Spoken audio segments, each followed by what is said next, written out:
I don't feel alone.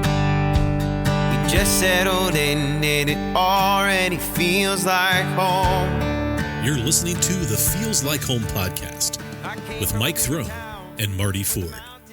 This is a special treat this week because one of my good friends in Chillicothe is Lori Graves, who many of you know as a comedian, but I call her the Swiss Army knife of Chillicothe because she's a multifaceted person and somebody that I absolutely love for lots of things other than comedy, like her generosity and her ability to work with folks to help people that need help. And we're going to talk a little bit about that today and lots of other things. So I hope you enjoy.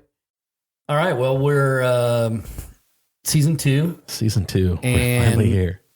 Finally, Lori Graves has a night off.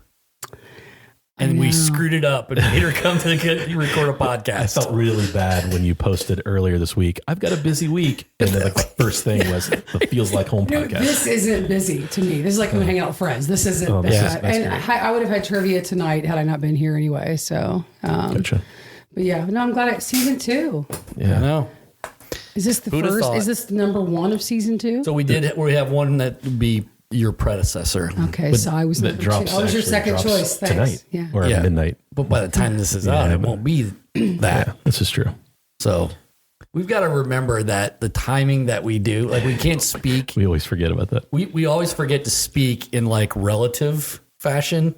So we always say, well, it's supposed to drop tonight. And then we're like, this is coming out a week from now or whatever. Right. And then we're like, I think people driving in their car listening, they probably in their mind think it's in the present anyway. Yeah. So they probably don't, I'm sure it's fine. Yeah. Unless we mention something that happened in the past and they're like, then they put 2 and 2 together. Yeah. Oh, the beach volleyball thing downtown. Yeah, we did that. That was the one that we did for sure. I didn't get to make it to that. Boy, that was a great event. Yeah, that was It looked cool. It looked super cool. Yeah. Made some good money. Learned a lot, I think. That's I think downtown Chillicothe will make that much better next year, too. So that was a downtown Chillicothe fundraiser. Mm-hmm. So good. Yeah, they do good things. That group of people do. They're great. Yeah. All right. For those of you who don't know Lori Graves, Lori is the most dominant personality in Ross County. There's very little that Lori doesn't do, but I'll let her talk about what she believes she does, and then I'll ask questions from there. So, and you'll correct me. I know this is I'm not really going to correct you. Yeah? It's your story. I'm just happen to be a bit player in it. So that's funny. But yeah, we can talk. But your main income is from.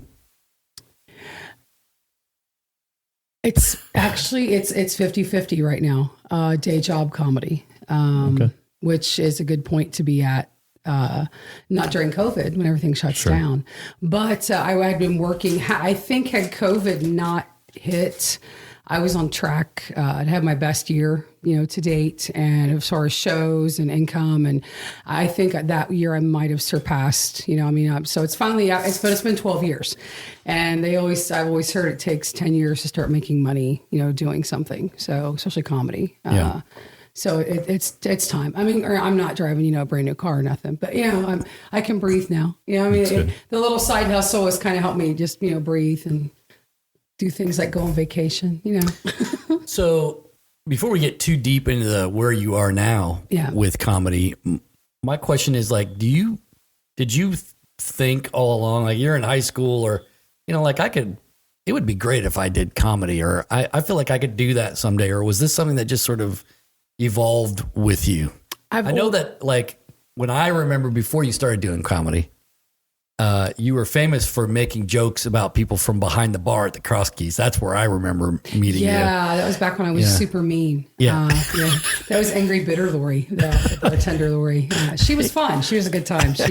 She said things. I don't know. When I was younger, my mom said I was fascinated with game show hosts. And I would pretend I was one. And I had this little thing, Mom, I called it my talk-in-tesion. because I didn't know what a microphone was called, but I knew people talked into that on television. So that's why I called it a talk contusion. And I had a speech impediment. But Mom said it was a broken handle of a popcorn popper, like the little things kids have. Yeah. And it had a red ball on the end of it. And it was broke off about 6 inches. And that was mine. She said I would line my dolls up on my bed and I would interview them and talk to them. We'd play games and I would give them prizes from my room. So I think knowing that and looking back, and I think I always thought I might do something with a microphone, but I didn't know what. I mean, I knew it was never going to be a singer or anything, but I don't really think comedy until probably, my 30s is when that kind of thought, And somebody at the bar one night said, you should be a comedian. I'm like, nah. And then I thought about it and kept thinking about it. And then your first gig, was that around here or was that? Yeah, I remember vaguely that. Oh yeah, it was at the Majestic Theater in front of 300 people. My first gig. Seriously? Rusty Lewis. It was a Lewis Brothers gig that you emceed essentially, right? I did. It was Lewis Brothers and Loose Pockets, which is Barry Barnes, Rick Barnes, their band. Yeah. Rusty and Rich came in. Yeah, I just keep going because I work at a school. I just keep going and it didn't distract me. They came into the bar one night, Cross Keys, and they said, hey, we want you to MC our show at the Majestic. I'm like, you guys are crazy. And I said other things that I won't say on this microphone. And we did a shot, and I thought about it. And then Rusty got right in my face, and he said, if you don't do it now, you're never going to do it. You're 37. And I'm like, you're right. I'll do it. And that was it. Yeah. That was it. Crazy. I told our comics that, and they're like, your first time was at a theater in front of 300 people? I'm like, yeah, I've always done it big. Always, Because most people either do like an open mic or... most people would. Yeah, that was my open mic. And I look back, I still have my notebook from that night, and I look at the jokes, and I had wrote them word for word, how I said them wanted to say them on stage, and it was pages. And I look through and I just I cringe when I read some of it, and I think back and I thought, wow, that was bad. But it was, I got to do it, and here we are. So you were prepared. For a second there, I thought you didn't know until you were like up on stage and you just started doing it. Oh, no. Yeah, I used to rehearse. Okay. I would look in the bathroom mirror and I would read my notes and I would time out and see how long my jokes were. And if I need to slow down or add more, or if I need to have another joke in there, I would do that before every show. I would lock myself in the bathroom and out loud say my jokes to myself in the mirror. Now I just do it in my car or right before I go up. If I think of something, I'll jot it down. So for folks that don't understand, like you as a comedian, you get hired for a gig. They say, hey, we want you to do 15 minutes, 10 minutes, 30 minutes, an hour, whatever, right? So when you start out, you're probably doing what, 10 minutes probably? Maybe. I went a couple years. They always tell you when you first start out, they tell you to perfect your 5. And there should be a 5-minute set that you can go anywhere, anytime, and day or night. And when somebody says, hey, you got 5 minutes, you want to do this, you get it, and that's your set. That's your big one, and then you do open mics and you add and take jokes away as, you go through, you perfect them. And then you start being like, well, this 5 is pretty good. I'm going to add another minute and a half on there. And that's when you get 5 to 7 minutes, or you get 5 to 8, and then you get 10 to 12 minutes. And then you might be at 13 to 15. It just builds up. Most feature sets are 25, 30, and then headliners are 45 to an hour. So, but you just build up to, get that. But it takes a while. I just started being able to do an hour, maybe around year 9. And it was just, you pluck. And that's when I go on the road. That would be my set that I do for people. But they give you a time and you got to fill it. So after a while, you get used to, about in your head about what jokes are 12 and 15 minutes or about what jokes are a half hour. But in the beginning, I didn't have a clue. Yeah. And I had nobody to help me. So, I was just in my bathroom reading notes. I think that's an important part of this story that cannot be emphasized enough. It's not like you walked onto the stage at the Majestic and then you could go play the next week or do your set the next week at the Dock or at Jerry's West or Jerry's, Central. Yeah. There was zero comedy scene here when you started. And people now that are able to do it, I'll drop a couple names of guys like Justin Wood and people like that. Yeah, sure. They Carl do have, and those guys, They have a place to go now because you developed a comedy scene here. Well, and that's just I mean, That's why I'm so glad there's a presence here. Yeah. But yeah, it is my scene. And I tell people, I'm like, I created comedy in a town that there wasn't any comedy. I remember back in I think it was the early 90s, the old Holiday Inn Hotel and the bar there, and I forget the name of the bar, it escapes me, but they would have Sunday comedy. And I actually know the lady who used to book that room. Her name's Carol, and she's still booking. But that was, and from older comics, they tell me that was called the 23 run. You would start in Columbus and you would do Chillicothe, and then you go to do something in Portsmouth, and then on down. So it was an actual run up and down 23 for comics. And so, yeah, I didn't know. Tom Burke is the reason, God rest his soul. After that Majestic show, a couple months, I said, hey, Burke, I think I want to be a comedian. And he goes, what do we got to do, kid? And I said, I think I got to run an open mic or something. I got to get stage time. And I said, can I have an open mic here? And he goes, yeah, let's do it. And that's really how I started my open mic. Yeah. And I didn't know what I was doing. I hosted and closed every mic. I didn't know. I wasn't supposed to. I didn't know. I Googled how to run. Well, not Googled, but I looked up how to run an open mic. Yeah. I didn't know. I knew nothing. And I knew what I had watched on television. And I'd never even been to an open mic. At that point, I'd never even been to a comedy club. Yeah. But I knew I wanted, I'm like, well, I know they have, and I had a DJ every time. And open mic comics got walkout music. That doesn't happen. But I knew I'd watched that on television. So I'm like, that's what we're doing. Yeah. And I had, did it. I hired a sound guy. I had a DJ. So did you have comedy heroes then growing up? Or were they, since you said, who are your influences? Actual comedians weren't my influence, I don't think, in comedy. I was a sitcom kid. I grew up on the 80s sitcom, the half-hour sitcom, which I miss dearly, and that's a whole other show we could do. I miss that 22 minutes plus commercials of a show. And I always liked I'm not a physical comic, but I always liked the physical comedy. And I remember even watching some of that stuff when I was younger. I didn't really get the sexual, nuance. The things that I should, went over my head, but I knew they were funny. And I knew that when they said things, people laughed and they thought it was funny. Mm-hmm. And I think it might be too why I'm a storytelling comic and not a one-liner comic. Right. I always enjoy taking people for, I always call it taking them for a ride and with each story. And I think it's that sitcom. I never had aspirations to be an actor or anything, but I know those people are funny. They're comedic. Yeah. So it's kind of, but I've always been a Robin Williams fan and a Lewis Black fan, which are, not really female comic choices, but I've just liked it because they say, and Robin Williams could start 9 jokes, and by the end of it, when he was done, he would wrap back and finish each one of them. Yeah. And I always admired that mental power. Because I'll be on the road on the way home from a gig, and I'll be like, oh, I didn't finish that joke. Because I'd start talking to somebody in the crowd, and I didn't finish it. I went into my next joke, and I realized on the way home, I'm like, I didn't even finish that, dummy. But you missed the payoff on it. Yeah. So the first time that you ever were in a comedy club, you were probably on stage, right? Or yes. Did you? Yeah. Yes. I had That's got to be a trip. My very first time performing comedy at a comedy club was Wiley's. And I had entered a contest at the Dayton Funny Bone. And then about a week before the show, a couple weeks, I'm like, holy crap, I've never even been to a comedy club. I should go do 5 minutes somewhere. Yeah. And I just, and I didn't know any comics. Heather Summers was a bartender up there, and it's Margaret Breidenball's sister. And she was at the Cross Keys one night and said, I can get you 5 minutes on the Sunday comic show. It's an open mic. I'll give you, who to contact. I contacted a guy named Jack Wilson, and he goes, yeah, we've got an out-of-town spot. Come on up. We'd love to have you.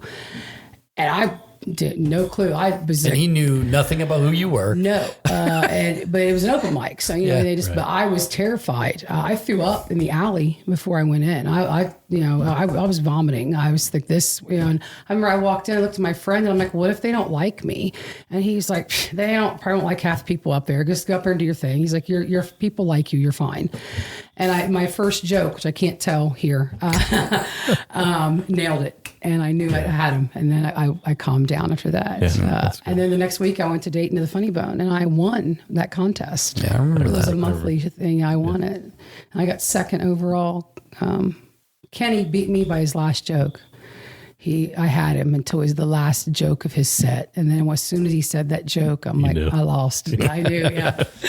But, that was, I just didn't have the experience, but I knew I wanted to do it. Yeah. And so I just thought I'll build it myself. And so one of the, I think, inner tensions that I get from people when I discuss you, and you already know where I'm going with this, is well, Lori does a blues set, so can we really trust her? Like, for example, when we were going to have you introduce Tara this year at the entrepreneur thing. oh yeah. Like, people were like, Lori's gonna introduce her. I was like, yeah. Yeah, Like, they're that was good friends. fantastic. Like, I want them to do that. But I just think that I have a mother. I know how to act in public. I've always been, I used to get mad about it, but now it kind of fascinates me that even after all this time, Right. I've worked with kids. I mean, I coach, I'm an official. Do they think I'm out on the track like, F this? I mean, I'm like, hey kid, get in F in lane 4. I mean, I'm not saying that, you know, like, I mean, I know time and place. And I just always think that's funny when people say, oh, we're going to let Lori Graves do that. Like, why wouldn't they? Why can't I can speak? You know, that's what we joked at the chamber thing. You made a joke about you wrote me a script, which you did, but I added some things in. But they Thank were God okay. you did, because my script was boring. So Well, are you there, Marty? I was there. Yeah, that opening thing when I said, I know a lot of you are probably nervous right now because I'm on a microphone, but it's okay. I won't tell your stories. And I was like, they'll be published in a book after my death. And then I went into Mike's speech. But yeah, No, it was great. but it is funny. and I you've just think hosted clean shows here. Absolutely. Eric I Grooms has come back I did a for him. Christian show Yeah. at the Majestic one time. I had a great there Christian for that. comic come down from Cleveland and a guy from Springfield. He's a pastor. Dwight McCormick is hilarious. Yeah, he's great. And I thought I'll book what you want me to book. Just tell me and I can work clean. Now, admittedly, clean is not that fun. It didn't used to be. But I just did a show up in Circleville a couple weeks ago for the, and I'm going to mess up their name. It was the Pickaway, it was the ag group up there, like their ag board or whatever. I wish I could remember their name. I'm so bad. But I found out while I was up there, they bought all the beef cattle at the Pickaway County Fair, paid for it to be processed, and then donated it to the food banks in Pickaway County. Wow. And you said you had some people there at the show. I didn't know how many people were going to be there. The girl's like, do you want to come up and do 20 minutes of clean comedy? Or do you want to come up and do clean comedy? I was like, I'll give you 20 Was that the minutes. Farm to Plate? Yes, it was the Farm to Plate. Yeah, that organization. Yeah, that's Pickaway Farm Bureau. Yeah, but I didn't realize how many people were going to be there. And I said, I'll give you 20. I pulled in the parking lot and I'm like, holy crap, there are 400 people there. It's packed every year. Yeah, I had no idea, and good for them. But yeah, so I did that. I mean, they don't even know. They know I'm a comic, and they still hired me. Like, let's do a clean show. I'm like, okay. I mean, I can do it. Yeah. I've never had any qualms, just this is personally. And maybe it's because we're friends, but I've never had any, like, I feel like you're a plug and play person. All it is know your audience. Yeah. Write jokes that are funny, right? Yeah. Like, Yeah. you don't have to, drop an F-bomb every other word. And I think people think that you do. And I think the perception of it, of comedy sometimes is that all that is that's all that people do. Yeah. And then these Christian comics are over here doing their thing, right? Yeah. And it's really not the truth. You can do both. You can be interchangeable. Absolutely. Anymore, I have fun with it because I used to say those people, if they think that's all I do is stand up there and say cuss words, then they're probably not fun. I don't want them at my shows. So I'm glad they think that. Please think I'm horrible. Please think I'm a horrible person and don't come out. But yeah, we did a little thing at the fair and stuff. Yeah, I mean, I enjoy doing that. It makes me stretch my skills, and I have to, and I will admit, like sometimes the fair, I've broke out into a sweat a couple times because I almost said something, but nobody out there knew I was getting ready to. But in my mind, as my script was rolling in my mind, I came up on that and I went on another word and just in my head, I'm like, dodge that one. Dodge That's that the one where you got the flow chart that goes to the other side instead of yeah. But it's fun. I do stuff. I do the Prince and Princess pageant at the Fall Festival of Leaves. I've done everything for 8 years now. And that's like one of your pet projects. You love doing that one. It's my favorite gig of the year. I love talking to those kids. They say the greatest things. Oh, yeah. I love those kids. Your kids have been in it. Yeah. Yeah. Yep. Walker was the prince one year. He was. He won by, I think, telling jokes. I think it was that correct? He did. Yeah, he told jokes that year. Yeah. I loved it. You also have a great cast of characters that you draw upon. including your mother.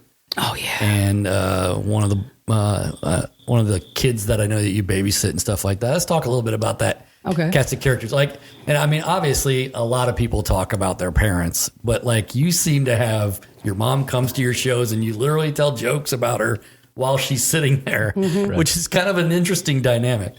Yeah, well, we did the Ask the Sharon show last year during COVID, which Mom did not want to do that.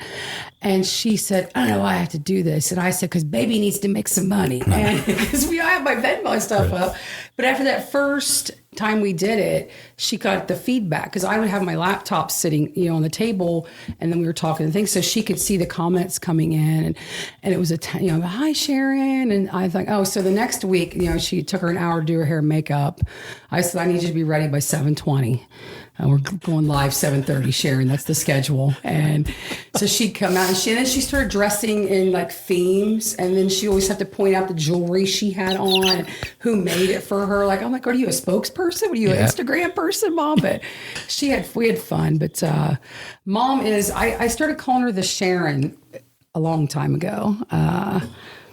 And she hated it when I started using it in comedy, because we were at a football game, Southeastern football game, and somebody yelled, "Hey, Lori!" And then I heard somebody go, "Hey, there's the Sharon." And she looked at me and she goes, "I hate that." And I said, "Well, especially because was an employee of the school district at the time." And I said, "You're stuck with it. It's working for me." Yeah. And that was, and now she loves it. She'll tell people, she'll go, "Oh, do you know Lori Grace? That's my daughter. I'm the Sharon." And I'm like, oh.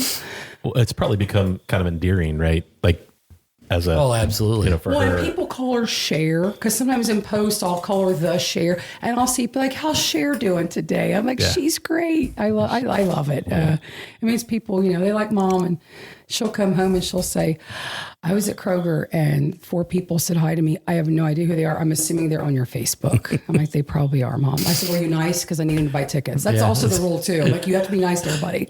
You can't be mean, because I need them to buy tickets. So if anybody asks for an autograph, you have to sign. I can't have you out in the community ticking people off. That's right. There's your ticket buyer, Sharon. So suck it up. Get it together. Yeah. You can't damage my crowd. Exactly. Keep the image up, Sharon. Keep it up. Right. There's also, you tell jokes about Jameson, which I think are actually my favorites, because I have kids, and one of them is actually Jameson's age. So, but like, I mean, first of all, he's a redheaded boy that is a Spitfire, of course. And so that. Oh, yeah. Well, he acts like me. And I joke about it on stage. And I say, I'm like, he acts like me, much to his conservative Republican investment banker parents' dismay. I'm like, what they think was going to happen when they hired the whiskey drinking comic to nurture their child? What they think was going to happen? But no, I love him. He's full of story. But I have to be careful now, because on the album recording I'm doing in November, I'm not going to tell any jokes about him. I'm cutting those out, because I'm thinking, it'll be a body of work that could be looked up. Yeah. And I don't want him, in his like late 20s dating someone. And so I'm like, oh, is this you? And she's talking about grabbing your ding ding. Is this you? Are you just Jamie? I don't want to do that to him. So, but I do love to tell stories about him, and they're usually true. Of course, I tweak them for the value, but there's always a basis to those. I tell more of those out of town than I do in, because he has to live here. I don't want to, it's like talking about your own kid or your spouse. You just don't, you don't want to make that. Sharon, though, I don't care, but I'll protect Jameson, but not Sharon. Yeah. I'm going to ask you something that I think might make you uncomfortable. Okay, well, go ahead. You're one of, I think, the most generous people that I know. Oh. You have, on the spur of the moment, heard about somebody going through a thing and been like, all right, team, let's go. Yeah. Let's go, Ross County. Time to help these people out. Yeah. The one year with the Christmas presents, that one stands out to me. You would think that I would have done my homework and known exactly what that was, but I guess you love this place, and I think part of what we're trying to do with this podcast is talk about how much we love this place. Right. So, I mean, I've never seen you do one of those things and fall short of the goal. Like it just gets blown out of the water. It's a mission always. Yeah. And so my question would be this, like, how does that, do you just know when you have a project, like I know exactly who's going to contribute to this. Like, I'm throwing it out there to everybody, but like, I know there's probably a list of people that are going to do it. And you just know the causes that people care about, and you're ready to go, right? Yeah, I hope so. I mean, because usually the same people I know I can count on for certain things. I have a friend in Columbus, and when I was helping the one family in the trailer project, and they had nothing, and she, her husband has a business and they've got a little extra money they could spend, and she went all out. And this latest family that I'm helping, she bought the kids five brand new twin size mattresses and had them Amazon to this lady's house. So I know I have a friend out of state. I have a couple friends out of state every year at Christmas. Before I even put the post up, the money is in my Venmo or PayPal. And they're like, hey, and the one guys, if you need more, you know where to find it. I've got like guys like on the spot, like one year, because I've done the Christmas thing for, I think maybe 5 years now, maybe I've done the Christmas gifts. And one year I had somebody not show up with their gifts. So anymore, I threaten people, and I'm like, I don't crush people on social media anymore for fun. I don't do that. But if you mess up one of my kids' Christmas, I will crush you, and everyone will think you're a horrible person if you do not show up with these gifts on this day. And I will. I'm laughing because I'm uncomfortable. I will say that. Oh, I mean, I can let anything go anymore, but when it comes to kids, I get that. Like, you can say whatever you want about me, but don't hurt one of these kids I'm helping. You follow through.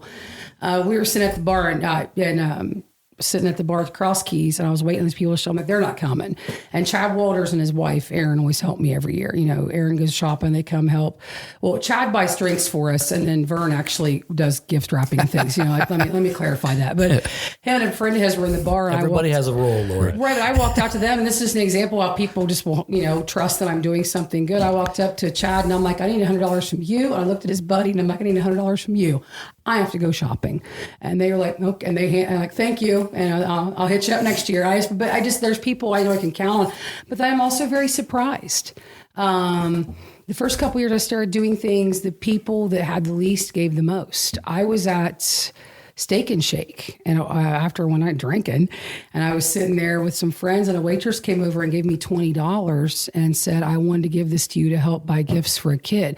And I could tell she probably needed that for her. I mean, but she's here, and it's always surprising, and it also is emotional because I always cry. Like I could cry right now, but I mean, I just got a message from the lady I'm helping, and she got a bunch of Amazon stuff today, and was so happy, and said she was unwrapping it, and I don't know, I'm just lucky. We do live in a good town. I've always been a firm believer in people want to give. Some of them just don't know how to give or who to give to. And I'm like, let me be that person. I'll take your money. I love spending other people's money for kids and people who need it. Yeah. And it's always someone genuine. First couple of years I did Christmas gifts, I just did it for the public. Now I do focus on Pioneer, but I didn't know any of these people, and I made them friend me on Facebook. I was like an investigator. I'd go through their profile. I looked them up on municipal court docket to see, I'm like, have you been arrested for that?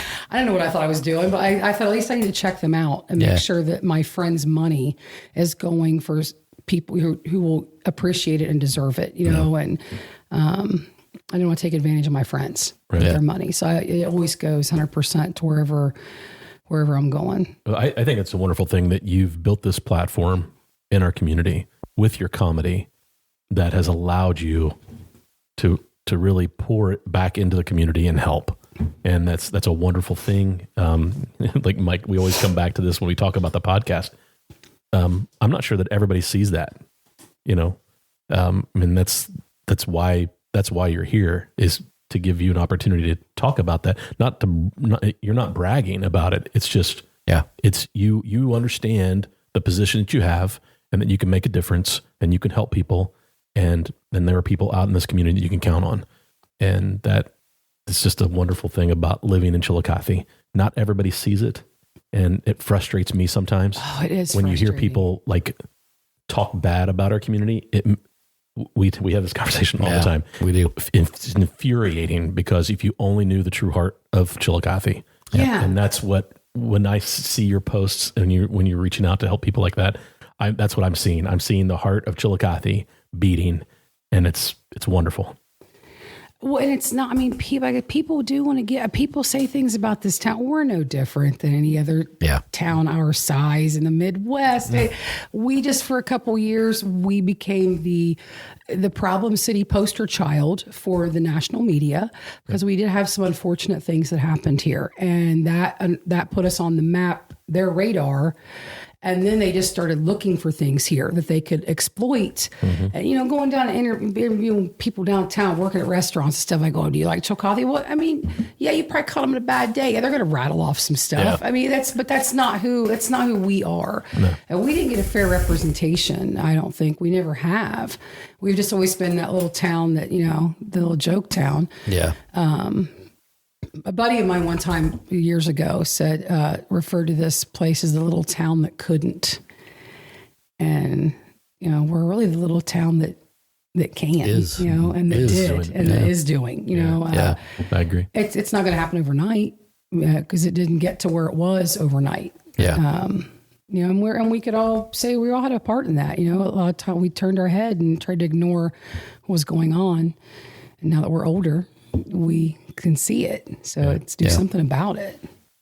Well, and that has extended itself into the United Way world, where you were the campaign chair last year, I believe. Dude, they asked me to do it again this year. And now you're doing it again. 2 years in a row, which I think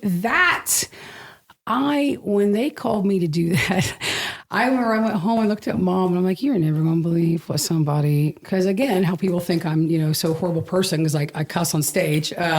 So I never expect anybody to ask me to be on any kind of a board or anything like that. And I looked at Mom and I was like, the United Way wants me to be like their, community campaign chair this year. And Mom looked at me and she goes, are you going to do that? And I said, I probably should because they asked. I'm like, I probably should. I didn't know what it was, but I laughed because I said, who did this last year? And it was somebody with letters behind their name. And I remember looked at Rick Smith and I was like, I don't have letters behind my name, right? I'm not a CEO of anything. I was like, I don't. And he goes, no, we want you to do it. And I'm like, okay, dude, I'll see what's happening, And it was fun. So they just asked me to do it again. Yeah. So, well, I got to be nice on social media again. Another year. 2 years in a row. I'm sweating. It's hard. It might become a trend. You might want to be careful. That's why they're asking. It's like, this is the one way. Well, this is how we keep her from writing that book she keeps talking about. Is Chillicothe tricking me into doing? I see what's happening. We've discovered the rub. Kids in front of my face that need help. Yeah, do this. Yeah, that's right. Yeah. Well, so I want to come back for a second to the comedy scene here now because you're obviously very close with a lot of restaurant owners and bar owners and things like that. And obviously those folks over the last year have really taken absolutely. It's like a combination of two shots to the face. And those are the folks that, in my role now, I feel the worst for because they got nailed by COVID. They got shut down, then limited. And then the double whammy of they have been the industry that's had the most trouble hiring people, I think. Oh, yeah, absolutely. What are you seeing from those folks? And I mean, when you're going to these different venues, even to comedy clubs, because comedy clubs obviously were shut down too. What are you seeing now from them and how do you feel like the community can help? Support. And I will give every place in this town credit because most of the people that own restaurants and bars in this town are my friends. People I've known I call them right now. They're a friend. And when the shutdown happened, when we were just completely out, and a lot of them were doing carry outs and stuff like that, and again, my money got cut off, but still I'm like, I can eat out a couple times a week. So Mom and I would I'm like, hey, let's go in town, let's pick up something. And we'd pick some local place. And I try to put it on my Facebook, like, hey, picked up a tenderloin from Wagner's today. It was amazing. Or got fish in the Cross Keys or got, something from Pora. And just tried to let people know, hey, these people are open. They're out there. And then when things start opening up, these places called me and they're like, hey, do you want to do comedy? We can only seat half. but you need to make money. We need a reason people to walk in the door. Let's do it together. And I feel bonded to these places, and I didn't call anybody before it was time. And now that I'm back in these places, I'm seeing them still struggle with staffing and still no butts in the seats, because it's like my shows. I mean, my open mic at the Dock was one of my best attended shows. We'd pack that back room. And then to walk in there now and just see it at half capacity, it hurts. I hurt for them because my friends are still working in those industries and they're still trying to make money, and they're not only owners, but bartenders, servers, cooks. I know all those people. Yeah. And their bills haven't changed, but their income certainly has. Yeah. And we just need to keep trying to support. You don't have to eat out every day, but and if you don't want to eat out, do like we were promoting during COVID, buy a gift card online or get takeout or do DoorDash or just something. Share their specials if you're not going to eat that day. Right. It costs nothing to share a post or, do something. And if I'm having a show at one of these places, come out and hang out for the evening, buy some, go eat. And, we have to keep supporting. We can't give up now. Yeah. We did so well and you were a big part of that because you kept you're the chamber CEO. Yeah. Everybody was coming to you like, Mike, what do we do? So you were working, a million hours a day trying to help everybody give them ideas or tell them, you can do that. Or that's legal. You could, and then the carry out drinks, that was huge. Yeah. That was huge. Los Mariachis was banging. I bet gallons of margaritas people were taking out of there. We can't give up. We're still not out of it. And you can say what you want, but we're still not out of it. Yeah. Oh, yeah. I agree with that. It's still not out of it. It's still with us. So it probably will be for a while. I don't know if people our age, I don't know if we'll ever fully recover from what we went through. Mm-hmm. I think there'll always be a part of us that in the back of our mind, we're always going to have 4 Sam's Club packs of toilet paper in the basement. We'll never run low on that again. I mean, I know I'm making light of it, but but I'm being serious too. Yeah. I don't think we'll ever, the kids, they'll, but I think once all this is said and done, I don't think we will ever recover. Yeah. Still, we will always in the back of our mind, like, oh crap, what if that happens again? Yeah. Am I ready for it? Just like our grandparents' generation that went through the Great Depression and how it changed the way they saved money, the way they purchased and, didn't go Made after food, material. everything right. So it will have a huge impact on this generation, our generation in that way. But then, we've talked about how is it impacting the students that have had to try to learn and, over the last 2 years from their homes and with, wearing masks and all these other things. Yeah, not well. What are we going to see 10, 15, 20, 25, 30 years down the road from that generation who they missed out on 2 solid years and counting of school that's normal. We both had a child that graduated during this time, you and I. Yeah. And yours did not get to have, it had drive-through. Mine had hers, but it was limited. Yeah. And I feel badly for those folks. They'll be the new boomers. They're going to be the new, suck it up. What we went through this. You kids don't know. That's true. Yeah, right. That's going to be their new, I walked to school in 4 feet of snow. They're their new, and rightfully so, they deserve to tell those stories because the kids went through a lot. I just know from coaching and stuff and just, it's hard. I mean, I saw kids just, when they had track season last year, kids were just, we can have something and it was outside and, thank goodness. But kids were, this past season, kids were just elated they could do anything. Right. It's tough on them. Yeah. I'm always glad I'm not a real parent during these kind of things. Yeah. Jameson asked me hard questions, but I don't have to do that. One of the things that got postponed in the middle of this whole thing was you were doing a live comedy album at the Majestic, and that was, I think, March 14th, 2020. Yeah. That's when Ohio shut down. Yeah. March 13th, 2020. Yeah. DeWine, he couldn't just give me a weekend. Couldn't give me a weekend. Because around here, we really hadn't hit yet. We didn't know anything. People still would have blindly came to my show. We didn't know what was going on. Fully. Well, we hosted the chamber dinner on the 11th. I had my open mic at the Dock on the 12th. Yeah. It was packed. Yeah. And then the Young Life banquet, fundraising banquet was that Thursday.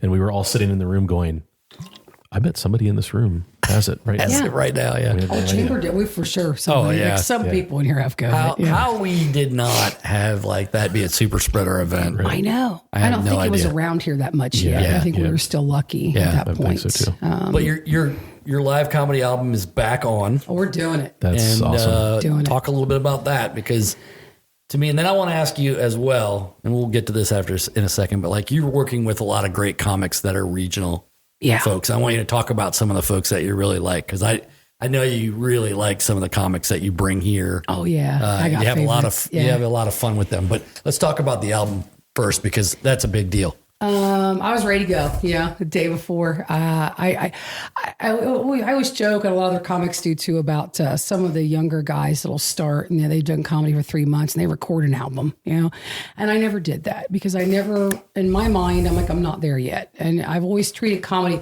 I've always known where I am in comedy. If someone said, "Hey, I need you to do 20 minutes," I'm like, I have 10.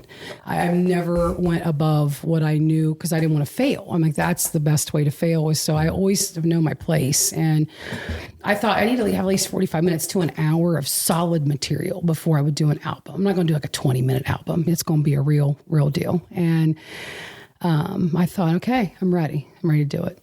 And plus I have a lot of new material, and I'll be honest, I'm getting tired of telling some of these jokes I've been telling for a decade. I'm ready to put them to bed, ready to go on. They'll always be there, but I'll pull them out when I need to, but I want to move on. And so I got my recording. I've got video and audio. DNA Productions is doing my video. I like those guys a lot. I like Aaron a lot. Of course, Larry Schaefer will be doing my sound, because that's Becky's husband. He was there from the beginning, and Larry insists that he's the only person that can make me sound the best in Chillicothe. So I've got that going on. I've got my sponsors still. Everything rolls over. If you bought tickets to that March 14th show, your tickets are good. On November 6th, the same seats. Everything is the same. What you got is what you got. I think we're right at 300 right now. I'd like to fill that. I'd like to get 4. I mean, it seats 505. I don't want to be greedy, but I'll take 4, But we're doing it. Budweiser products in the lobby. And as a thank you to everyone for hanging in there with me through all this 4 dates of rescheduling. The comedy starts at 6, and my friend Karen Jaffe is going to open for me. And that'll be about a 70, 80 minute show. And then right after that, I've hired 6 to noon to play music. Oh, nice. It's like a free concert for everyone, just as a thank you. We'll still keep selling stuff. I just want to do that kind of as a thank you. And I said, when I finally do record, it's going to be a party. So I thought, let's throw some music in there. Let's make it a party. 'Cause I started with music. So how fitting. The Majestic Stage was my first place I ever performed. So I really wanted to do the album there, kind of like a coming home to the stage type thing, and make it a party. So I'm pumped. I'm pumped. Well, you mentioned Karen, and you've had the opportunity to bring some of your favorite comics from around the region into our town, and they seem to like coming here because they keep going back. Comics love it here. They might have something to do with the fact they're being paid too. So, right, but no, they love it. They love it. Comics love coming here. You mentioned that you have some favorites. So just talk about a few of those folks that you really have enjoyed bringing in here, and they enjoy coming here. Of course, Karen. Yeah. Karen is my comedy bestie. Carla Goldbush was too. Carla quit comedy. Karen and Carla and I kind of all started at the same time. And because there was no comedy scene here, I would go to Dayton after I did that Funny Bone thing. I met them and they're like, "Hey, you want to come do shows with us?" I'm like, "Yeah." So first 3-4 years of doing comedy, people thought I was from Dayton, and I didn't correct them at first, because I'm like, "Oh, at least they know where that is." Right. So I would go out of town like, "Oh yeah, you're a Dayton comic." I'm like, "Yeah." And but we all started together, and there was about 8 women at that time that were performing, and now there's, I think, maybe 2 of us left, maybe 3. Karen and I are still doing it. I love Karen. Karen is also an improv person, so she brings that to the stage as well, and just the voices and the characters that she does. I love watching her. Jesse Nutt is one of my favorite dudes to work with. Jesse, like mid-50s, but he's from Dayton. But he's performed over 5,000 shows in his career. He's been doing comedy for probably almost 40 years. He's open for everyone. And, in the heyday of when comedy first came back out, like in the 80s, when they were doing all the shows and stuff on television, he was on all that stuff, and he lives in Dayton. Yeah. And I love doing shows with him. Jesse's that guy that can say things on stage I would be terrified to say because I wouldn't want anyone to get mad at me or offend anyone. But Jesse will say it, and at the end of the show, everyone still loves him. He can say it because he's so intelligent, and just when he talks, just the stuff he talks about, and like, where is he going with this? But he always, at the end, you're like, he's exactly right. He's just one of those guys. I love Raymond Jackson. Excuse me. I love Raymond Jackson, Dayton also. Some of the girls in Columbus, I love working with Amber Falter, a young girl. Family actually owns Falter Meats up there. She's got dark humor. Because I don't always like to work with people like me. I like bringing other people that are different than me. Yeah. Mike Wells in Dayton is a one-liner comic, and he tells more jokes per minute than anybody I know. I mean, his set list, my set list has like 8 lines on it. Mike's would be pages, but he remembers everyone. He's just nails it. I'm thinking like regions, like Cincinnati. I like working with Rob Wolfong. Chris Seamer is a Chillicothe favorite. My mom loves Chris Seamer. I've seen Chris before. He's Seamer's great. Yeah. And there's women down there too. I like Erica Russell. I like her a lot. But I just like my Ohio comics, Yeah. You mentioned something just a second ago that I think I should have probably touched on earlier, but obviously the current culture for comics is really tough. Oh, yeah. Because there are a lot of things that 20 years ago people were telling jokes about that you really can't get into these days. 7 or 8 years ago, there was stuff we could talk about that you can't joke about now, which is why I just tell stories about me. Because who am I going to offend? Me? Right. I mean, I do have a current joke. I talk about the Amish people that live around me, not in a mean way, but I joke. I'm like, I could talk. It's like people we can talk about safely at a comedy club. I'm like, look around. Do you see any of them here? No. I said they're home because they couldn't leave a light on when they left the house. So you can't really.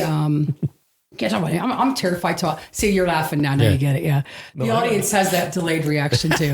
I'm like, it's dark outside. They couldn't leave a light on.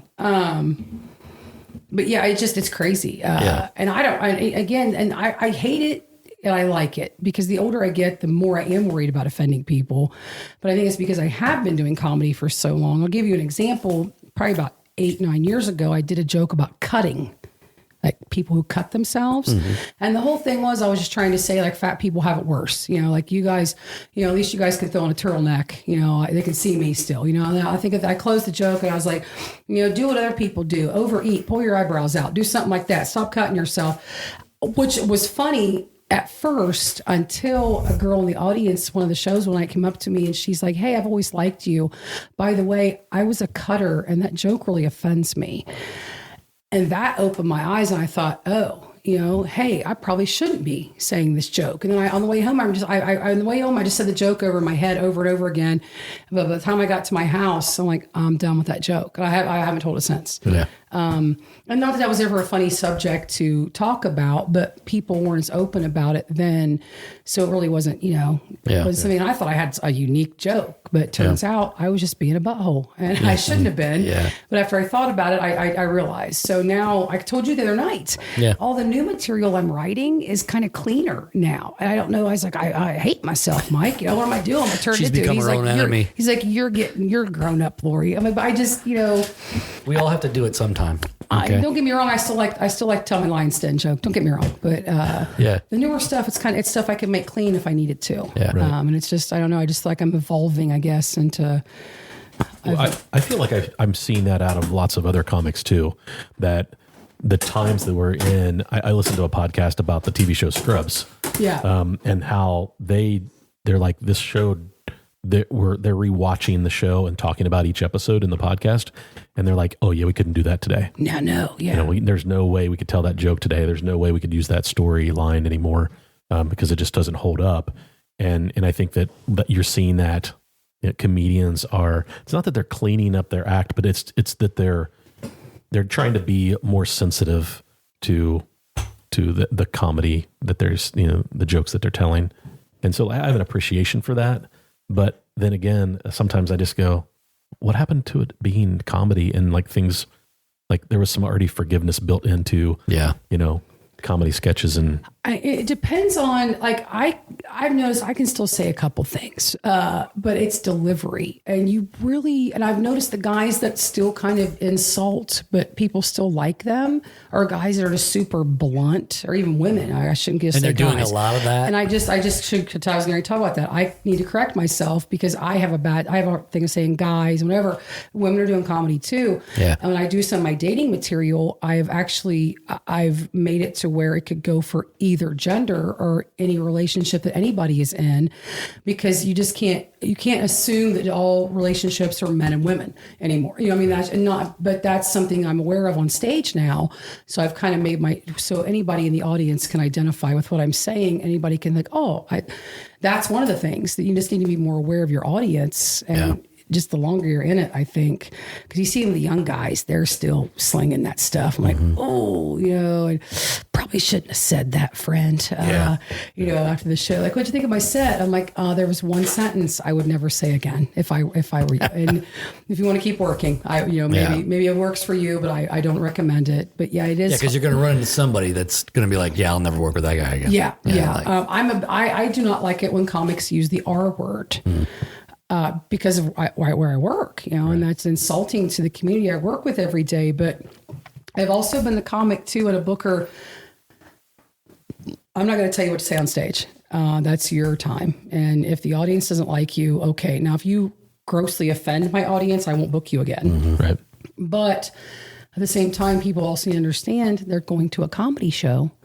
And not everyone has, the same sense of humor. Their stuff. So it doesn't, but I've kind of, now when I work with comics, I know who's going to work in what room. So I've also grown as a booker, and I know not to put the young kid, the young one-liner kid that probably cusses too much. I'm not going to put him at the poorhouse or, with an older dinner crowd. I'm not going to do that. Yeah. I'll put him on a bar show, so it's just many layers, which you guys know too. I mean, just from what you guys do, Yeah. I mean, I tell people all the time, I went from one pressure cooker to the other. It's a different pressure cooker. Like at the Gazette, it was, a completely different ball game. And there were certain things that you couldn't say and certain things that you couldn't do. And you couldn't get your personal opinions into the things that you were doing. Now I have to work with everybody. So it doesn't matter what party you're from or what ideology you have. If we're trying to make this community better, then we're probably going to have to work with you. This is my most uncomfortable time of the year because, I can tell you right now, 3 different races in the city where I have members that are running for the same spot. Yeah. It's small town stuff right there. And so like, that's an uncomfortable feeling, but whoever wins, whether it's the person that I actually check the box for or not, it doesn't matter. I'm going to have to work with that person. You have to work that person. That's what people forget that. Hey, you can't say that because you're going to wake up tomorrow morning and you're going to see that person at the office. You might want to take that Facebook post down. Don't do that. Yeah. I learned that the hard way. I literally heard of somebody yesterday that posted that they were looking for a new job because they were frustrated at work. They walked in and got fired the next day. Yeah. Whoa. It was not around here, but it was. But people remember they don't expect consequences. Remember back when people were afraid to say things on social media? Yeah. About 8-10 years ago, when at first people were afraid, like, oh, you can't put that on, so you can't let people know. Now it's like, oh yeah, people will say anything now. But remember, because like anytime I would say anything, like go on a rant or something, people were horrified. And now that's all you see, your rants on. Yeah. That's all you see. That's why I don't do it anymore, because it's not. They took the fun away from it. Yeah. I mean, they took There's too many of them, so now mine just get lost. Speaking their mind. I can't. Yeah. I'm done. I'm out. Too fun. Yeah. Well, I'll tell you what. I've been so happy to be your friend, and just watching you and your generosity with the community, and just doing the comedy and bringing a comedy scene here. I'm happy that I don't know why it took us one season to get you on, but it did. That's on me. I'm the booker. So that's all right. No, I've been, I remember the night we met and our first conversation at the Paints game. He handed me his son and went and got us a beer. Yeah. Walker was this little. Yeah. He's like, here, hold him right back. I'm like, okay. Yeah. I until we talked about that the other night, I had forgotten that story. And then I think it was Kelsey goes, oh, yeah, I remember that too. And I was like, well, yeah, I remember that. I'm older than all you people. So I forget things a lot more easily. Not much. But you've helped me a lot over the years just by being my friend. Just telling me when I was out of line and did something or said something I probably shouldn't have said. Mike will be like, hey, just wanted to shoot you a message and let you know maybe... are you okay about that? You know, and it was like, yeah, that's Mike's way of telling me that I did. But Lori's legit. She's a chamber member. So, you know. I know, man. Yeah. And you gave me the newspaper column. That's right. That was you. You trusted me to do that. I'll tell you what, that was one of the funnest things that I think we did when I was there was we took something that people complained about all the time and basically did a 180 with it. Like, there's nothing to do in this town. There's nothing to do in this town. Let me just show you. Oh, really? I got 450 words that say otherwise. Yeah. What wouldn't you print in my column? Speaking of censorship, was it ding ding? First of all, it was not censorship. It's called editing, and you got to know your audience. Censored. Okay, I was censored, but by I believe it Marty. was ding ding. I believe that was it. I think I wanted to say ding ding about something, and Mike sent me. Didn't Mike just sit back? This is all these sets. It was like, you cannot put ding ding in the Chillicothe Gazette. Yep. And I'm like, what? It's not. Well, I can't put ding ding. And here's the thing: like years later, I probably would put ding ding in the paper today because everything gets in the paper today. I think I sent back something like, well, I disagree. And you sent back, I think we just had our first fight. Yeah. And I'm like, yeah, but I still love you. Yeah. That was it. But that's great. Then I made a post about how I'm throwing the man. I was uncomfortable because you called him a ginger kid a couple of times too, I think. Well, and also I'll give you, when my friend Carla, when I did a show at Wagner's, I billed the show as, because Carla is a lesbian. Mm-hmm. And Wendy, my friend, is a midget. And when I met Wendy, I said, how do you mean to refer to you as? She's like, you can call me a midget. I was like, you never know. You just don't know if I say little person, but Wendy said, you call me that. So I billed the show at Wagner's. I said it was, I got a lesbian, a midget, and me on the show. And Mike's like, I really don't know if I should put that. But I did use it. But you did. I did use it. And I was like, it'll be fine, Mike. And I was like, literally like sitting there with my... Yeah. Waiting next to the phone like us. We'll just let them roll in. But even then, that was 8 years ago. Yeah. Again, in my mind, I wasn't there yet. I didn't see anything wrong with that. Right. Now I'd be like, oh, well, I mean, you had a conversation with somebody, right? Yeah. It's the person that's the subject of it. They were not offended. They wanted to use it. Yeah. That to me, like if we had that conversation as an editor and the column writer, like we're focused on it now, right? So, okay, let's have the conversation. You've talked to the people, gotten their buy-in. That means a lot to me as an editor. Now, I know I'm probably still going to catch heat. Yeah. But at least I can go, look, there was a conversation that happened before this. Right. I always tried to say with my staff, with people that wrote for us, let's have the conversation and see where it goes. I may say no at the end of it. You got to be good with that. You know? You never did just dismiss anything. Yeah. But I also learned over the course of that, hundreds of those La Vida Loris, I would type something and I'd be like, in my head, I'd be like, Throne's not going to like that. So I'd delete. Yeah. Like, I better reword that. So was La Vida Lori, was that my creation or was that yours? It was your creation. Yeah, I thought it was. Yeah. And you called me the mistress of midnight. I did indeed. In Chillicothe. I loved that phrase. I love that phrase. And I look back at La Vida Lori now and I'm like, that's a little cringy. Like that's just kind of weird. Because there's that whole Ricky Martin song. And I'm like, that's such a real cliche to do. But I did love Mistress of Midnight without question. You did. Yeah, that was great. I loved it. I relished putting that one in there. That. Maybe I'll hit Tanya up again. I like doing that. It was fun. Well, we can't thank you enough for coming on. Thanks. We wish you all the luck with the comedy album taping. Man. Tickets are still available on the Majestic Theater website. That's right. Is that your next show? No. Are you kidding me? I've got 4 more after tonight. Yeah. Boom, boom, boom. Okay. But November 6th, the Majestic Theater, I'd love to pack that place. So I had heard that originally that it was going to be like October 20th or something like that. And I'm going to be gone. And I was super bummed about that. So November 6th is all right by me. Yep. Yes, let's do it. I'm completely down for that. So keep doing what you're doing because it's working. Well, thank you for having me, guys. You have created something in Chillicothe that we can all be proud of. So thanks. Well, thank you very much. It means a lot. Proud of me. You've been listening to the Feels Like Home podcast with Mike Throne and Marty Ford. But I don't feel alone. We just settled in and it already feels like home. Feels like home. Feels like